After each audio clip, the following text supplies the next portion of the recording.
할렐루야. 우리 좌우에 계신 분들에게 인사하실 때 하나님이 여전히 당신을 지극히 사랑하십니다. 인사해 주시기 바랍니다. 네, 그렇습니다. 네, 하나님이 여전히 저와 여러분을, 우리 공동체를 지극히 사랑하고 계신 줄로 믿습니다. 아멘. 오늘 그 하나님의 우리를 향한 사랑의 음성을 말씀을 통해서 함께 듣도록 하겠습니다. 주시는 말씀은 누가복음 17장 말씀입니다.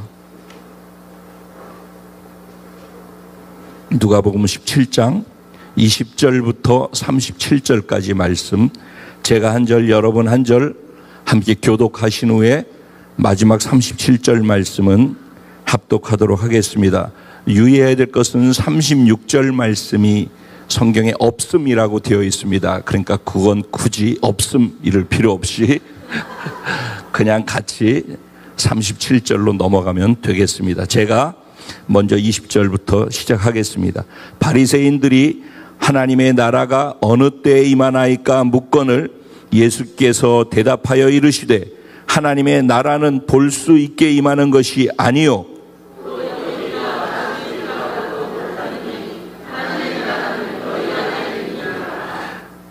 또 제자들에게 이르시되 때가 이르리니 너희가 인자의 날 하루를 보고자 하되 보지 못하리라.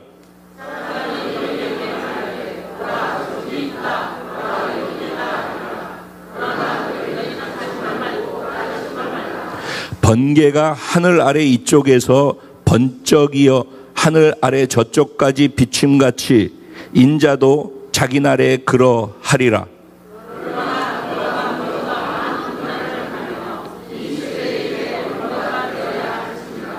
노아의 때에 된 것과 같이 인자의 때에도 그러하리라.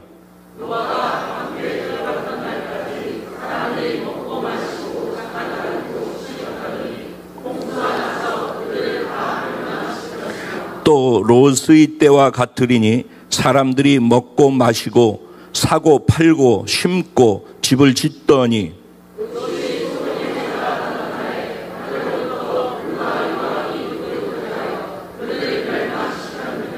인자가 나타나는 날에도 이러하리라.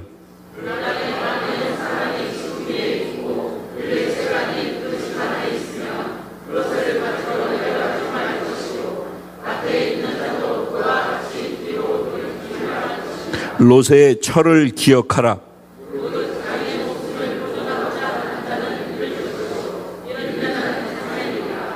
내가 너희에게 이르노니 그 밤에 둘이 한 자리에 누워 있음에 하나는 데려감을 얻고 하나는 버려둠을 당할 것이요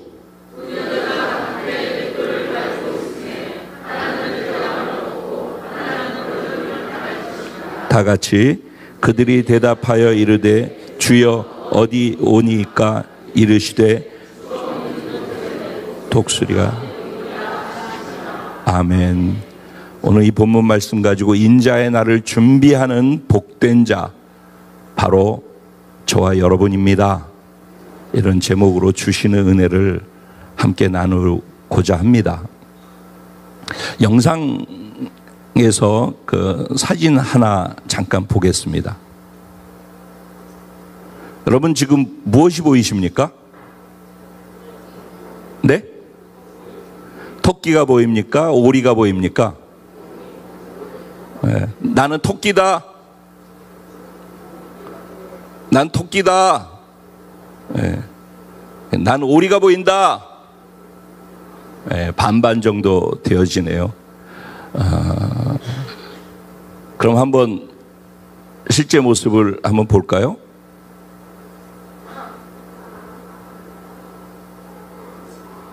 뭐가 맞습니까? 네. 어떻게 보느냐에 따라서 완전히 토끼일 수도 있고 완전히 오리일 수도 있습니다. 어떻게 보느냐 하는 것은 그 사람의 삶의 태도와 방식을 결정하고 어떻게 보느냐에 따라서 그 사람의 인생이 전혀 다른 방향으로 바뀌어지고 달라질 수 있습니다. 그래서 세상에서도 믿지 않는 사람도 관점의 변화를 가지라.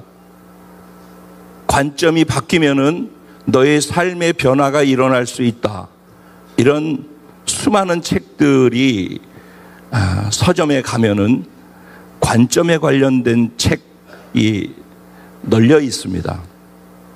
근데 제가 늘 성도님들에게 말씀드리는 가운데 예수 믿은 것의 최고의 특권이 있다면은 무엇인가? 라는 질문을 드릴 때 예수 믿은 사람들의 최고의 특권은 관점의 변화를 갖게 되어진 것입니다. 라고 말씀을 드립니다. 그러니까 관점의 변화를 교회를 다니면서 예수 믿으면서 갖지 못하고 있다면 그건 정말 불행한 것입니다. 왜냐하면 최고의 특권을 스스로 포기하고 그 특권이 뭔지를 모르기 때문에 누리지 못하면서 살아가고 있기 때문입니다. 그것을 이름하여 종교생활이라고 이야기를 합니다.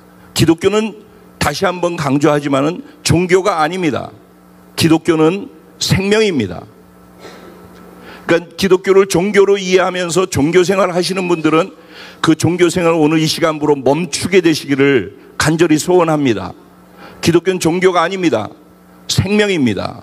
예수님께서 저와 여러분 믿는 자들에게 자신의 생명, 죽어도 사는 생명, 영원히 사는 생명, 그 영광스러운 생명을 주기 위해서 죽으셨고 부활하셨고 하늘에 오르셨고 우리에게 다시 성령으로 오셔서 예수 믿은 자들에게 그 생명 되신 성령을 부어주신 것입니다.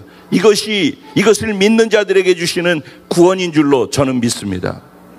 여러분, 이 말의 의미는, 구원을 받았단 말의 의미는 나는 죽었던 내 영이 살아났다라는 말과 같은 것입니다. 그러니까 우리는 생명을 얻었다라는 말의 의미, 영원한 생명을 얻었다는 말의 의미는 영이 살아났다라는 말의 의미인 것입니다.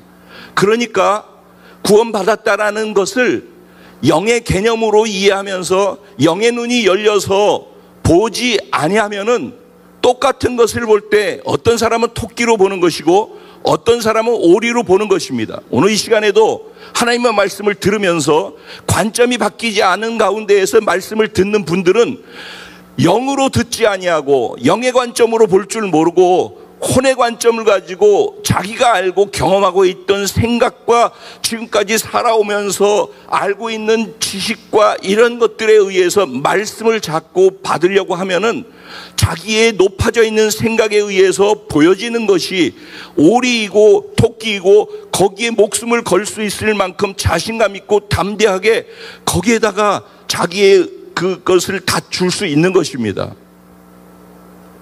근데 중요한 것은 여러분이 미술 시간에 앞에다가 사과 하나를 놓고 데상을 해보기도 하지 않았습니까?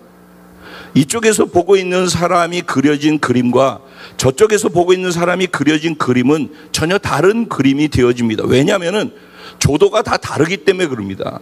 빛이 들어오는 각도가 다르고 그것을 보면은 어느 쪽에 빛의 명암을 더 주어야 할지가 다 달라지기 때문에 그림이 달라질 수밖에 없는 것입니다. 그런데 여기 있는 사과 자체가 문제입니까? 사과는 그냥 사과인 것입니다. 근데 각자가 보는 각도가 다르게 보면은 보는 관점이 다르기 때문에 다른 사과의 모양이 나온다는 것입니다. 성경을 볼 때도 그렇고 하나님의 말씀을 들을 때도 그렇고 각자 자기의 생각을 가지고 자기가 지금까지 알고 있고 판단하고 있는 그 관점을 가지고 성경을 이해하려고 하면은, 그리고 말씀을 그런 식으로 들으면서 자기 생각과 다르면 말씀을 자꾸 쳐내려고 하면은 말씀보다 내 생각이 더 크다는 얘기고, 아무리 하나님의 말씀이 증거되어져도 이 말씀이 내 인생을 바꿀 수 있는 말씀이고 지금 내 살고 있는 내 문제, 나에게 고통을 주는 것들을 해결할 수 있는 그 답이 말씀 가운데 있다라고 저는 믿습니다. 그래서 내가 목회를 하면서 이렇게 살고 있는 것입니다. 그런데 그 말씀을 그렇게 듣지 않고 이건 맞았네, 이렇게는 틀렸네. 제가 만약에 인간 임창표의 생각을 여기에다 가감해서 집어넣고선 전하는 말씀이라면은 그건 분별하면서 들으셔야 합니다. 반드시. 그리고 이게 맞는지 틀리는지를 분별하시면서 그 본인이 생각이 아니라 성경의 내용이 이거라고 생각한다면은 틀림없이 그때는 반문해야 하는 것이 맞습니다. 하지만은 그게 아니라 단지 성경의 내용이 무엇인지를 모르면서 내가 알고 있었던 내 생각을 가지고 이건 이렇고 저건 저렇고라고 이렇게 생각하고 판단해서 말씀을 튕겨 버리게 된다면은 그것처럼 불행한 일이 없다라고 생각을 하고, 목회자라서 이것이 너무너무 안타깝고 어떻게 하면은 이런 부분들을 바꿔줄 수 있을까라는 고민을 가지고서 기도하면서 말씀을 전하게 되어집니다. 지난 금요일 날도 목회자의 고뇌가 어떤 것인지에 대해서 마음을 나누었습니다. 제 관심은 설교에 있지 않습니다. 만약에 이 교회에 설교를 들으러 오시는 분이라면은 좋은 설교가들은 다른 데 많이 있으니까 그냥 설교 들으러 가시면 되고, 인터넷으로 들어가서 유튜브에 보면은 수많은 대한민국의 좋은 설교가들이 널려 있습니다. 그러니까 그거 들으면 됩니다. 그런데 이 교회가 좋은 것이 있다면은 설교가 아니라 어떻게 하면 그 말씀대로 살 수 있을까를 고민하는 목사가 있고, 그 고민 속에서 어떻게 하면 우리 성도님들이 그렇게 살 수 있게 해 드릴 수 있을까, 그것을 고민하면서 목회를 하는 목사가 있기 때문에, 그래서 여러분들이 조금이나마 말씀을 삶으로 경험할 수 있는 기회를 얻을 수 있게 되어져서, 그래서 만약에 좋은 교회라면 좋은 교회가 된다라고 저는 믿습니다.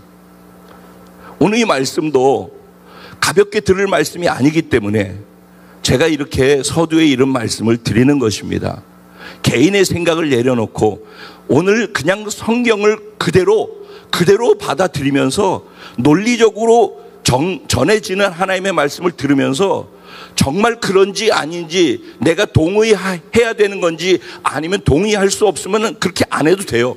근데 이 말씀이 정말 성경에서 하고 있는 그 말이 맞고 동의할 수밖에 없는 말씀이라면 그렇게 살아야 한다는 것입니다. 적어도 그렇게 살지 못하면 하나님 앞에 죄송스러워하고 교만하지 말고 겸손하게 무릎을 꿇고 하나님께 도움을 청하면서 살아가는 그런 삶의 태도로 바뀌어져야만 희망이 있다는 것입니다.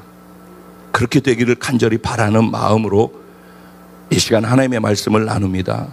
제가 왜 관점의 얘기를 하면서 이렇게 시작을 했냐면, 오늘 우리가 읽은 본문의 말씀의 내용이 바로 이러한 내용이기 때문입니다. 여러분, 본문을 제가 목요일 날 사역자들한테 보내드리고 금요일 날 일찍 여러분들에게 보내드렸어요. 리더들에게. 그러면 리더들은 금요일 날 일찍 성도님들에게 구역에 다 보내드려서 성도님들이 금요일하고 토요일날 묵상할 수 있도록 만들어 드리기 위해서 일부러 제가 그렇게 해드리는 것입니다. 묵상을 하신 분들이 계시다면은 이 스토리 안에서, 제가 늘 스토리를 읽어서 이해해야지 관찰이 통과되는 거라고 말씀드리지 않습니까? 스토리 안에서 읽어보시면서 이상하게 느껴지시는 것이 없습니까? 오늘 본문은 이렇게 시작합니다. 바리새인들이 예수께 나와서 예수께 질문을 하는 것입니다. 하나님의 나라가 어느 때에 임합니까? 때에 대해서 이야기를 합니다. 도대체 하나님의 나라가 언제 어느 때에 임하게 되어집니까? 그들이 이 질문을 하게 된 이유는 그 앞에 있는 내용 때문입니다. 우리가 잘 알고 있는, 얼마 전에도 제가 말씀을 전했던 10명의 문둥병자들의 이야기가 나오죠.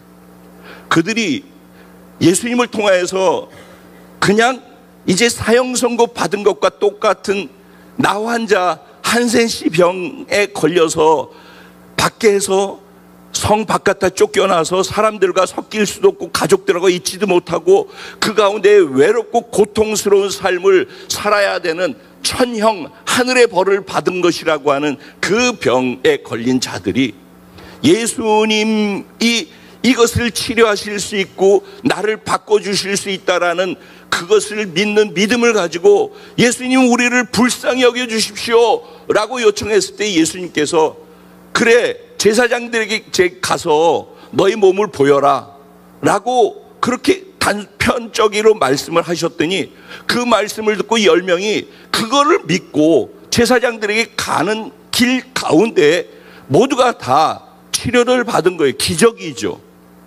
그런데 그 가운데 9명은 제사장에게 가서 치료된 것을 보이면서 확인해서 자기가 치료됐다라고 기뻐하면서 자기 삶으로 돌아갔고, 그 중에 한 명만 자기의 병이 고쳐진 것에 감사해서 주님 발 앞에 엎드려서 주님께 감사의 마음을 표현을 했었습니다. 그래서 주로 이 본문을 가지고 감사에 대한 얘기를 합니다. 그런데 그 감사를 받으면서 예수님께서 그에게 하셨던 것이 이제 너에게 구원이 임했다라고 얘기를 합니다. 즉 그러니까 병을 고침받는 것과 구원과는 같을 수도 있지만 동일한 것은 아니라는 것입니다. 구원받은 사람이 병을 고침받을 수 있어요. 근데 병을 고침받은 사람이 구원받은 사람이라는 얘기하고는 다른 얘기라는 것입니다. 하나님께서는, 예수님께서는 우리에게 병을 고쳐주시고 기도에 응답해 주시고 문제를 해결해 주시는 분이십니다. 근데 그것이 신앙생활이 되어지면 안 된다는 것입니다. 그런 일들을 경험하는 것을 통해서 그것을 허락해 주신 하나님을 알아가야 하는 것입니다. 그 하나님이 나에게 이 병을 고쳐주신, 이 문제를 해결해 주신 하나님이 어떤 분인지를, 그 하나님을 알아야 되고 그 하나님을 만나야 되고 그 하나님을 믿어야지 그때 비로소 구원이 시작되는 것입니다. 그러니까는 자기 문제를 해결받기 위해 교회를 다니는 것을 종교라고 얘기를 하는 것입니다. 교회는 문제 해결해 주기 위해서 존재하는 것이 아닙니다. 영원한 생명을 주기 위해서 존재하는 것이 교회입니다. 그러니까 교회를 다니면서 영원한 생명의 가치보다 문제 해결의 가치가 더 크게 있는 사람들이 있다면 그 부분을 바꿔야 하는 것입니다. 언제나 나의 최고의 가치는 내게 지금 주신 영원한 생명, 그 구원이 매 순간 가장 큰 가치로 여길 수 있어야지, 그 믿음이 있는 사람이 그 믿음을 가지고 그것을 주신 그분이 내 문제도 해결해 줄 수 있다라는 믿음에 연결되었을 때 내가 문제를 해결받을 수 있는 은혜도 경험할 수 있게 되는 거라는 것입니다. 우선순위가 분명해야 된다는 것이죠. 그런데 이제 이런 일들이 일어나는 걸 보고 바리새인들이, 야, 이분이 범상치 않은 분이구나, 이 대단한 분이네, 이분에게 뭘 물어보면은 뭔가 알 것 같은 거예요. 그래서 이들이 질문을 던집니다. 뭐라고 질문을? 하나님 나라가 언제 임합니까? 라는 것이었습니다. 도대체 하나님의 나라는 언제 임합니까? 그때 예수님께서 그들이 궁금해하는 것은 하나님의 나라가 어느 때에 임합니까? 예요. 질문을 잘 보면 그렇습니다. 그 질문에서 포인트가 있는 거지. 항상 그들의 관심이 하나님의 나라입니까? 아니면 어느 때입니까? 그들의 관심은 어느 때예요. 그러니까는 예수님께서 때에 대한 얘기를 그들에게 하지 않고 오히려 하나님 나라의 본질에 대한 이야기를 하는 것입니다. 그 질문 자체가 그들의 관심사, 관점, 그들이 원하는 것으로부터 질문이 시작되어집니다. 자, 그래서 그들이 때에 대한 질문을 하니까 예수님은 하나님 나라의 본질은 무엇인가 하면은 그분의 통치를 받는 것이 하나님의 나라라는 것을 얘기하는 것입니다. 그래서 늘 우리 교회에서 말씀을 드립니다. 하나님의 나라, 즉 다른 말로 우리가 알고 있는 천국은 여기 있다 저기 있다고 어느 장소나 어느 때에 대한 의미가 아니라 더 천국의 본질은 하나님의 통치가 이루어지고 있는 곳이라는 것입니다. 즉 그분이 왕이신데 그분의 하나님이 다스리는 왕국에서 왕의 말씀이 선포되어질 때 그 왕의 말씀에 반응하고 순종할 줄 아는 사람이 왕의 말씀 가운데 순종함을 통해서 왕의 권세가, 왕의 주권이, 왕의 통치가 흘러나가는 그 자리를 하나님의 나라라고 이야기를 하는 것입니다. 그래서 너희 안에 있다라는 말의 의미는 너희 안에 하나님의 말씀이 선포되어진 것을 받았을 때 이 말씀대로 순종하는 그 사람을 통하여서 하나님의 나라가 거기 임한다라는 것입니다. 우리 안에 하나님도 계시고 우리 안에 하나님의 말씀도 있습니다. 그러니까 우리 안에 계신 하나님과 하나님의 말씀이 나를 통치해서 하나님의 주권 왕의 보좌가 내 안에 있는데, 그 왕의 보좌에서 선포된 하나님의 말씀이 내 삶에서 순종으로 살아내 드리는 그 순종의 행위가 터져나가는 그 순간, 그 자리에 하나님의 통치가 임하고 하나님의 나라가 임했다라고 얘기를 하는 것입니다. 이런 의미에서 하나님 나라의 본질, 때를 중요하게 생각하는 그들에게 하나님 나라의 본질에 대한 이야기를 하고 있는 것입니다.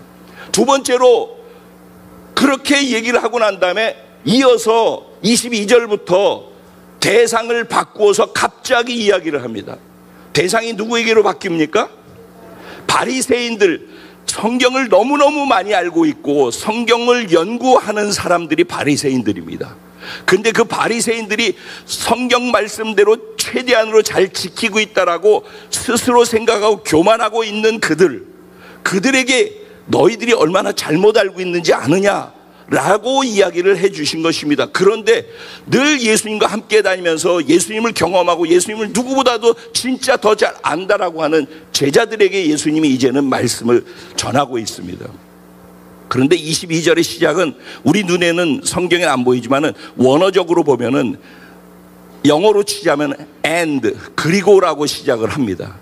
그러니까 20절 21절에 나와 있는 그 내용이 22절로 넘어가면서 그리고라고 하니까 연속적인 의미가 있다라는 것을 이해할 수 있죠. 그러니까 조금 전에 했던 내용들하고 결국은 의미적으로는 똑같이 연결되어지는 얘기를 지금 하고 있다라는 이야기입니다. 그러면서 제자들을 향하여서 이제 또 얘기를 합니다.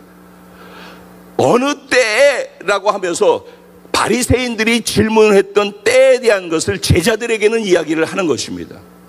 그러니까 좀 더 신학적으로 표현을 하자면은 바리새인들에게는 하나님의 나라를 현재 임하는 하나님의 나라, 이 땅에서 현재 우리가 경험하면서 살아갈 수 있는 하나님의 나라에 대한 이야기를 한 것입니다. 때에 대한 것을 질문한 자들에게는 여기에서 경험할 수 있는 하나님의 나라의 본질에 대해서 현재적 하나님의 나라를 얘기했다면은 제자들에게는 그야말로 그들이 질문했던, 바리새인들이 질문했던 그 질문에서 때에 대한 것을 붙들고서 하나님의 나라를 얘기합니다. 그것은 미래적인 하나님의 나라를 이야기하고 있는 것입니다. 그래서 20절부터 21절까지는 현재적 하나님의 나라의 개념을 설명했다면은 22절부터 마지막 절까지의 내용은 미래에 되어질 하나님의 나라, 완성되어질 하나님의 나라에 대해서 소개를 하고 있는 것입니다. 근데 제자들에게는 그들이 묻지 않았는데 제자들에게 예수님이 먼저 너희들은 어느 때에 그런 일이 일어난다고 생각하느냐라고 질문을 던지면서 시작합니다.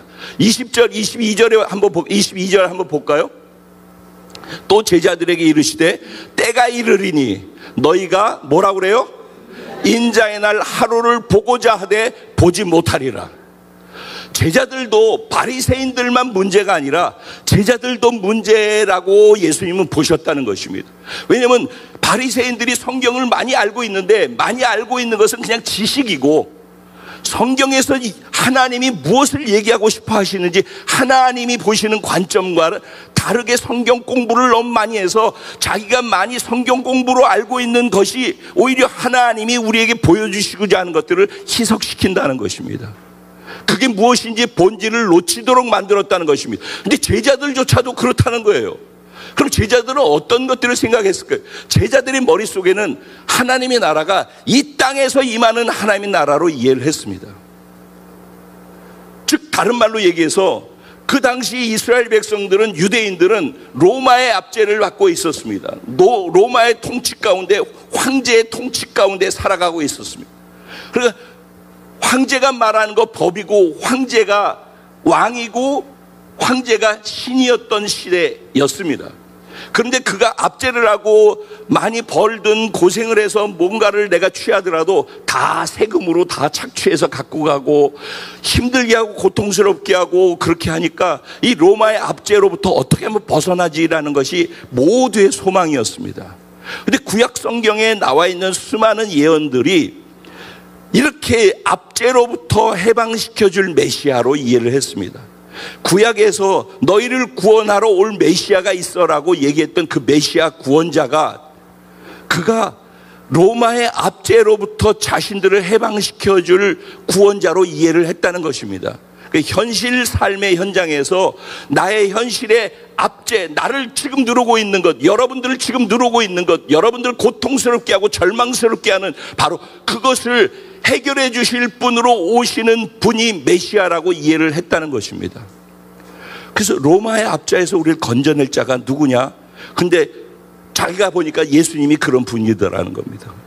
그래서 그들이 예수님이 십자가에 못 박혀 죽기 직전에 고통하면서 예루살렘으로 들어가고 계시는데, 이제 자기들 갈릴리에서 예루살렘까지는 꽤 걸리거든요. 근데 갈릴리에서 예수님이 사역을 하시다가 일부러 죽음을 선택하시고 십자가에서 죽기 위해서 의도적으로 예루살렘을 향해서 걸어가시는 것입니다. 그래서 죽으러 선택하러 가고 있는 예수님을 향하여서 뭐라고 제자들이 이야기를 하고 질문을 하냐면은, 제자들 중에서도 가장 예수님의 신임을 받고 사랑을 받았던 3명, 베드로, 야고보, 요한이 있지 않습니까? 그들이 뭐라고 얘기를 하죠? 더군다나 엄마 치마 바람까지 일으켜 가면서 엄마의 백을 써가지고, 예수님, 주님이 다스리는 나라가 임하게 되면은 우리 아들들을 우의정 좌의정의 자리에 앉혀주시면 안 되겠습니까? 누가 더 크냐? 네가 더 예수님한테 충성했잖아. 아니, 내가 하는 게 더 나은 거지. 서로 자기가 더 예수님한테 충성했고 내가 하는 게 예수님을 위해서 더 많은 일을 했고 효과적이었다, 온통 그런 생각으로 해서, 그러니까 나는 우의정의 자리에 앉는 게 맞아, 넌 좌의정의 자리에 앉는 게 맞아, 서로 싸우고 있었어요. 근데 예수님은 그렇게 싸우고 있는 제자들을 바라보면서 이제 곧 십자가에 못 박혀서 바로 저런 자들을 위해서 십자가에서 대신 죽어 죄를 사해 주시고자 하는 그 마음을 가지고 예루살렘을 향해 가고 있었어요. 얼마나 서로 다른 생각을 갖고 있습니까? 얼마나 관점이 다른 것입니까? 얼마나 가치관이 다른 시도를 하고 있는 것입니까? 자, 그리고 난 다음에 예수님이 십자가에 죽으실 때 그들은 다 배신했어요. 그리고 난 다음에 예수님이 3일 만에 부활하셨어요. 약속한 대로 부활하셔서 40일 동안을 제자들과 함께 하면서 나타나셔가지고, 그분이 제자들에게 봐, 내가 말했던 건 다 사실이잖아. 죽었다 3일 있다가 내가 다시 살아날 거라고 했잖아. 그렇게 살아났잖아. 이게 사실이라니까. 내가 말한 것도 다 그렇게 되어진다니까. 그렇게 말씀하시면서 강조했던 것, 부활하셔서 강조했던 것이 하나님의 나라의 복음에 대해서 강조를 했어요. 하나님의 나라에 대해서 계속 얘기를 했어요. 그러면서 너희들이 하나님의 나라를 위한 삶을 살려면, 하나님 나라 방식으로 살아가려면은 지금의 너희의 힘으로 되지 않아. 그러니까 아버지께서 약속하신 것을 너희가 받을 때까지, 즉 성령을 받을 때까지 예루살렘을 떠나지 말고 여기에서 기다려라 그랬어요. 얼마나 간절한 이야기입니까? 성령을 받으라는 얘기의 핵심은 무엇입니까? 능력 행해가지고 기적을 행하고 사람들한테 내가 이런 능력이 있다는 걸 드러내기 위해서입니까? 아니죠. 내 힘으로는 말씀을 살아낼 수 없으니까 성령으로만 말씀에 순종할 수 있는 은혜가 주어지니까, 그래야 하나님의 나라, 하나님의 통치 가운데 살 수 있는 길이 열리니까, 그래서 현재적 하나님의 나라를 경험할 수 있는 유일한 것이 성령의 충만함을 받는 것이라는 것을 말씀해 주고 싶어서 제자들에게 40일 동안 죽었다 살아나서 계속해서 외쳤던 것이 하나님의 나라에 대한 것이었고, 그분의 성령이 오실 때까지 그래서 기다려라. 왜? 그래야지 하나님의 나라를 이 땅에서 경험하면서 살아갈 수 있으니까 이렇게 외쳤습니다. 얼마나 간절한 예수님의 마음이었겠습니까? 그런데 그 말씀을 하시는데 또 제자들이 질문을 합니다. 하나님의 나라가 어느 때 임합니까? 그들은 여전히 그 상황 속에서도 이 땅에서 이루어질, 로마의 압제로부터 자유케 되어지고 해방되어질 그 하나님의 나라를 여전히 보고 있는 것입니다. 여러분, 한번 생각이 사로잡혀서 내가 맞다고 생각하고 내가 그것을 보고 있으면 끝까지 오리인 것입니다. 아무리 토끼에 대해서 제가 지금 얘기를 하고 있어도 오리로 본 사람들은 끝까지 오리로 보고 듣고 오리로 그 다음에 할 것들을 결정하고 판단하고 말하고 그렇게 살아가게 되어 있습니다. 그래서 어떻게 보느냐 하는 것은 정말 중요한 것입니다. 이게 남의 얘기가 아니라 바리새인들만의 얘기가 아니라 제자들의 얘기를 하니까 제자들의 이야기. 그래서 이 이야기를 하면서 예수님께서 제자들에게 때에 대해서 이야기를 합니다. 그러면서 그 때에 대한 이야기를 하면서 하신 말씀이 인자의 날, 인자의 때라고 합니다. 여기서 그 밤에, 그 날에까지를 포함하면 12번이나 강조를 하고 있습니다. 오늘 우리가 읽은 본문 안에서 예수님께서 그날에, 예수님이 오시는 그날에, 예수님이 다시 이 땅에 오실 인자의 날에 그날을 그렇게 강조를 하는 것입니다. 근데 그 밤에, 언제요? 인자의 날에, 인자가 다시 오시는 그 때에, 그리고 그 날에, 그 밤에 라고 계속해서 이야기를 합니다. 인자라고 하는 단어가 사복음서에만 81회 나옵니다. 성경 전체는 말할 것도 없고, 근데 그 82회 가운데에서 오늘 우리가 읽은 본문 안에서만 4번에 걸쳐서 인자라는 단어가 나오고 3번에 걸쳐서 하나님의 나라라는 단어가 나옵니다. 그리고 2번에 걸쳐서 멸망이라는 단어가 나옵니다. 그러니까 인자의 날, 인자라고 하는 단어를 이해해야 되고 인자의 날을 이해해야 되고 인자가 이 땅에 오셨을 때가 어떤 날인가 하면 멸망받을 날이라는 것입니다. 그러니까 주님이 다시 오신다, 반드시 오시겠다라고 했고 또 오실 것을 저는 확실히 믿습니다. 근데 그 날이 믿는 자들에게는 구원의 날이 되어지고 영광스러운 날이 되어지지만은 믿지 않는 자들에게는 그 날이 심판의 날이고 멸망의 날이 될 것이라고 성경은 얘기를 하고 있는 것입니다. 여기서 인자라고 하면은 성경에서 그 인자라는 단어를 이해할 때 그냥 영어로 얘기를 하면은 Son of Man 이렇게 얘기를 할 수가 있습니다. 그 사람의 아들이란 얘기죠.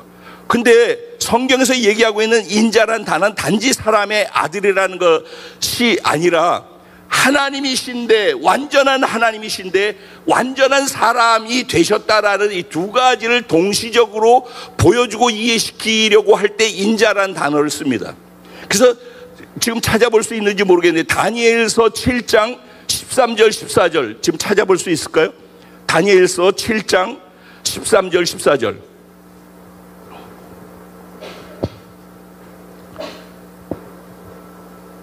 네, 한번 읽어볼까요? 시작.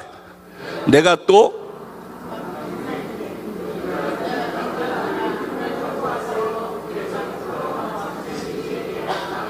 그 앞으로 인도하며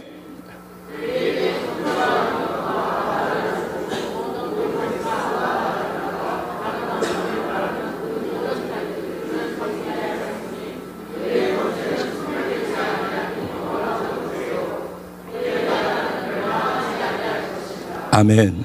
자, 여기서 인자라는 단어와 함께 같이 소개되어진 내용이 있습니다. 이거 어디서 많이 본 것 같지 않습니까? 마태복음 28장에 18절부터 얘기하고 있는 예수님의 그 대위임령을 이야기할 때 나오는 내용들입니다. 아버지께서 하늘과 땅의 모든 권세를 내게 주셨으니 라고 말씀하시지 않습니까? 즉 예수님이 죽으시고 부활하심을 통하여서 원래 하나님으로 계셨다가 다 내려놓고 인간으로 오셔서 우리를 구원하고 그 구원 사역을 감당하시고 다 이루고 난 다음에 이루었다라는 징표로 하늘로 올라가셔서 그분이 하나님으로부터 원래 가졌던 권세와 모든 것들을 다 받으셨다는 것입니다.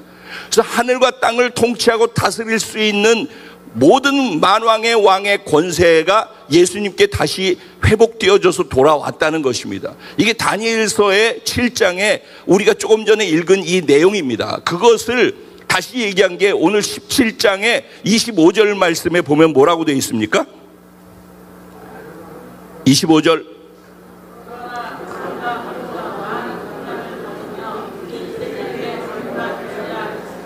네.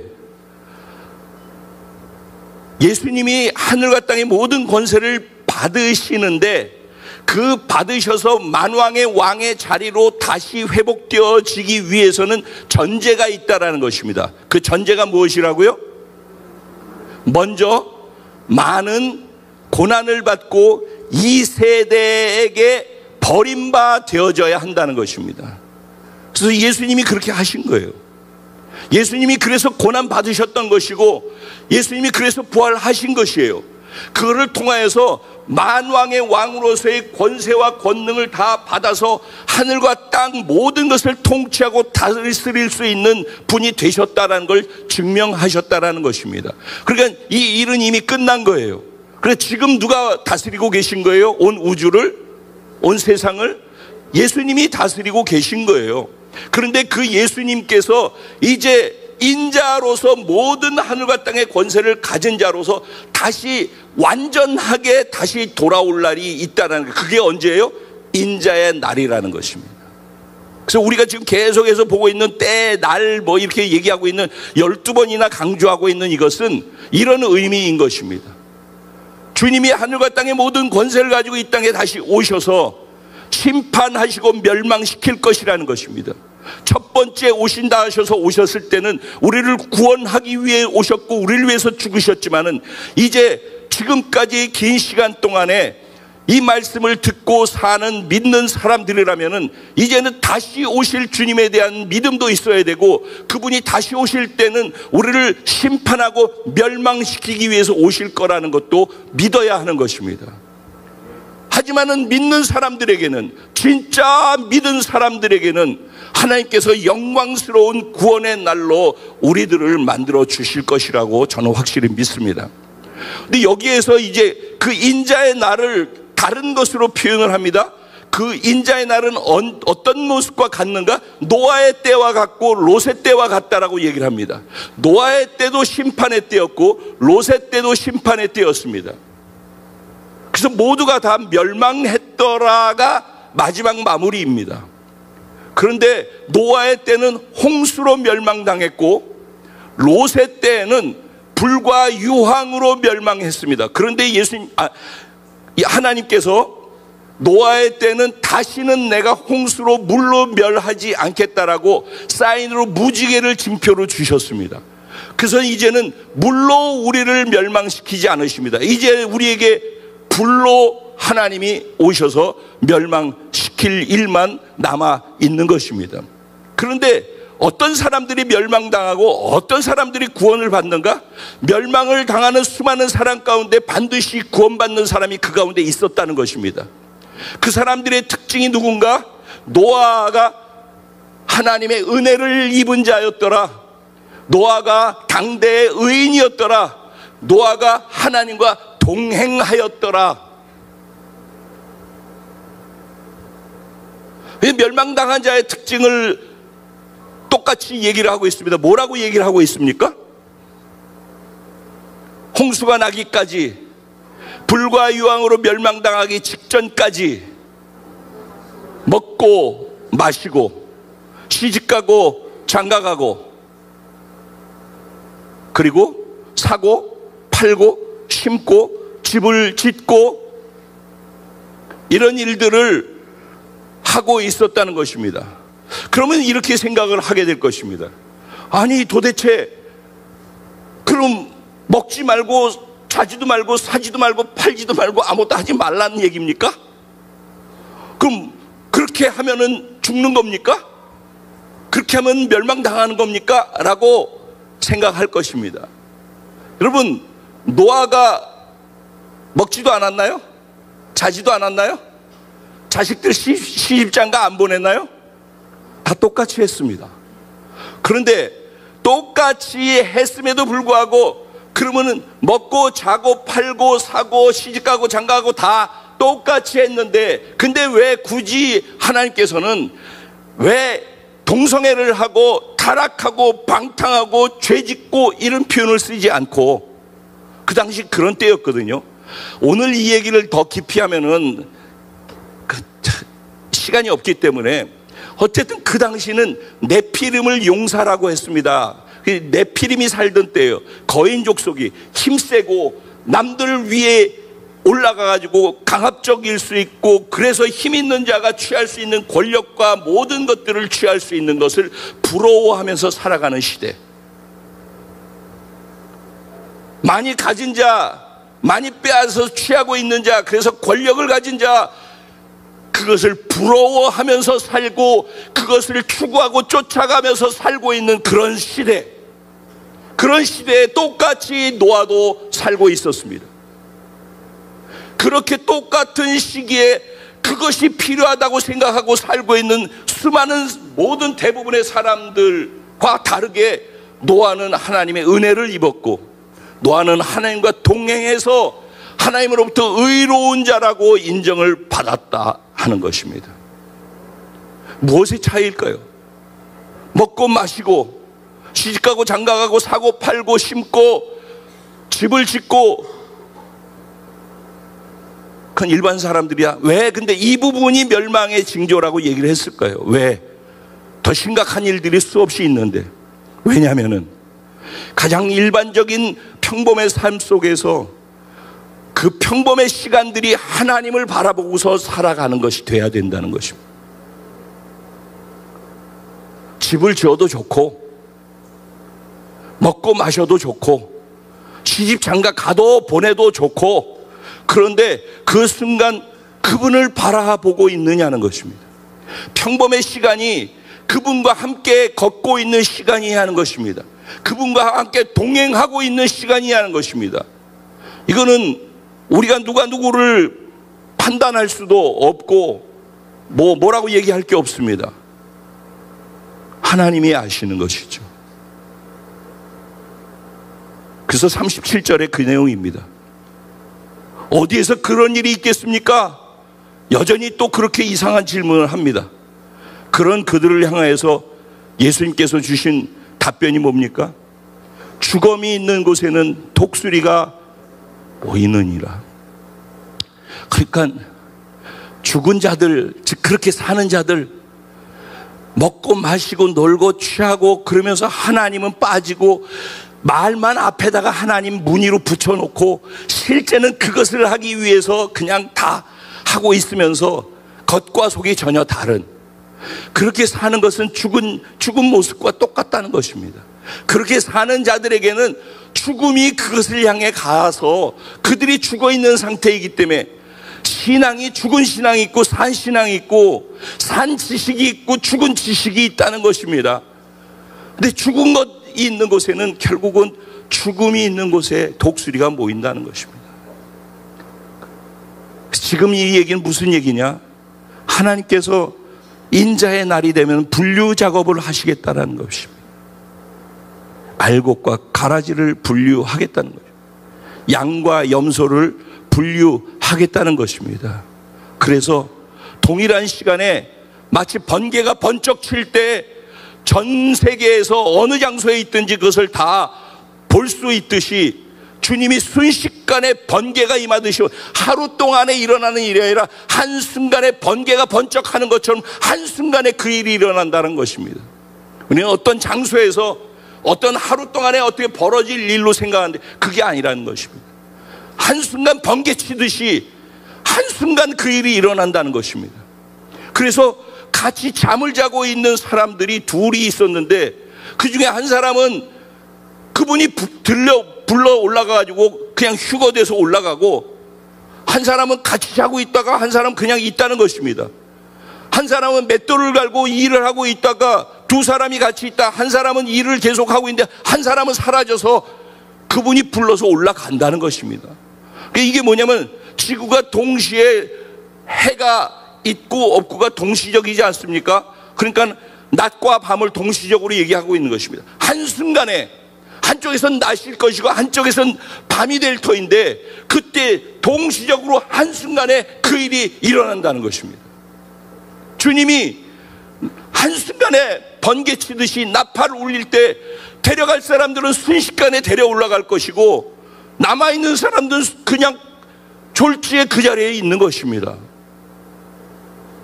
그때부터 환란으로 들어가는 것이죠. 오늘 이 말씀을 어떻게 듣는가, 그것은 저는 너무 중요하다고 생각합니다. 이게 성경에서 더하지도 않고 빼지도 않고 오늘 우리가 읽은 본문 안에서 나와 있는 핵심 내용인 것입니다. 그러니까 너희들은 깨어서 정신 차리고 성령의 충만을 받고 있으라라고 베드로 사도는 우리에게 권면을 하고 있는 것입니다. 또 설교로 들으실 분이 계십니까? 그럼 그날 여기 또 이렇게 남아있을 것이고, 또 어떤 분은 그날 신랑에게로 부름받아 들려 올라가게 되어질 줄로 믿습니다. 저도 그래서 매 순간 두렵고 떨림으로 저 자신을 늘 살펴보려고 몸부림칩니다. 그리고 저의 의와 저로 주님 앞에 서지 않으려고 얼마나 두렵고 떨림으로 매 순간순간들을 보내려고 하는지 모르겠습니다. 간절히 제가 정말 간곡하게 바라기는, 사랑하는 성도님들이여, 나중에 남아서 아파하지 마시고 후회하지 마시고 진짜가 되십시오. 진짜 신앙생활을 하십시오. 사람들한테 칭찬받고 인정받고 잘 보이고 그게 아직도 나한테 영향을 줘서 사람들 때문에 뭐 하고 있으면은 그거 참 불행하고 위험한 것이라는 것을 빨리 알아야 됩니다. 내가 하나님한테 영향받지 않고 하나님의 말씀에 영향을 받지 않고 사람의 눈빛에 영향받고 말에 영향받고 사람의 나에게 주는 반응에 영향받으면서 여전히 그 안에서 죽은 자로 살지 아니하고 여전히 내가 살아있는 자로서 순간을 살아가는 사람들은 조심해야 합니다. 정말.